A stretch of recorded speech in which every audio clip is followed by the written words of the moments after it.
All right, so just got back from the Biltwell 100. The KX did really well.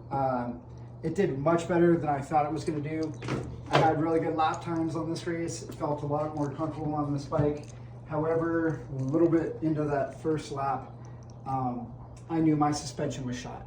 So my rear suspension was totally gone. It was leaking all over the place. The back end was just slamming really hard. So I also, I struggled with that. And then one of the other things that was hard on this bike too was my front suspension was gone. So, I checked the fork seals, checked the oil, all that stuff. Even went into the fork tubes. Everything looked good. However, I'm guessing that these haven't been done in a while, being that this is an 87.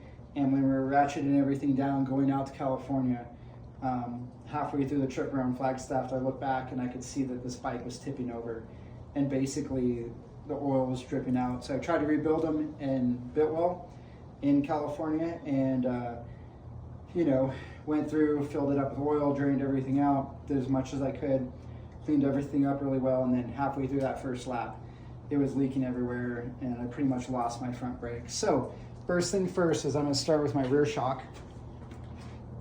And I had to basically remove this rear shock by taking off all the plastic, the seat.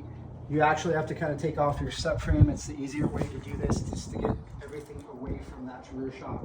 So I had to remove everything yesterday, air box, which I need to go through and clean anyways, and get this guy off.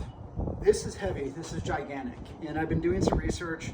Some people say rebuild this rear shock. Other people say go with something more modern. I'm gonna go see my buddy today, Gumby, over at Indian, and he said we should rebuild it. So I'm gonna see what he says. He's a hell of a mechanic, great dirt bike mechanic. I'm gonna go down there and check it out and see if we can rebuild this. He has some logic behind why you wanna do that and not just kind of go with a more modern shock.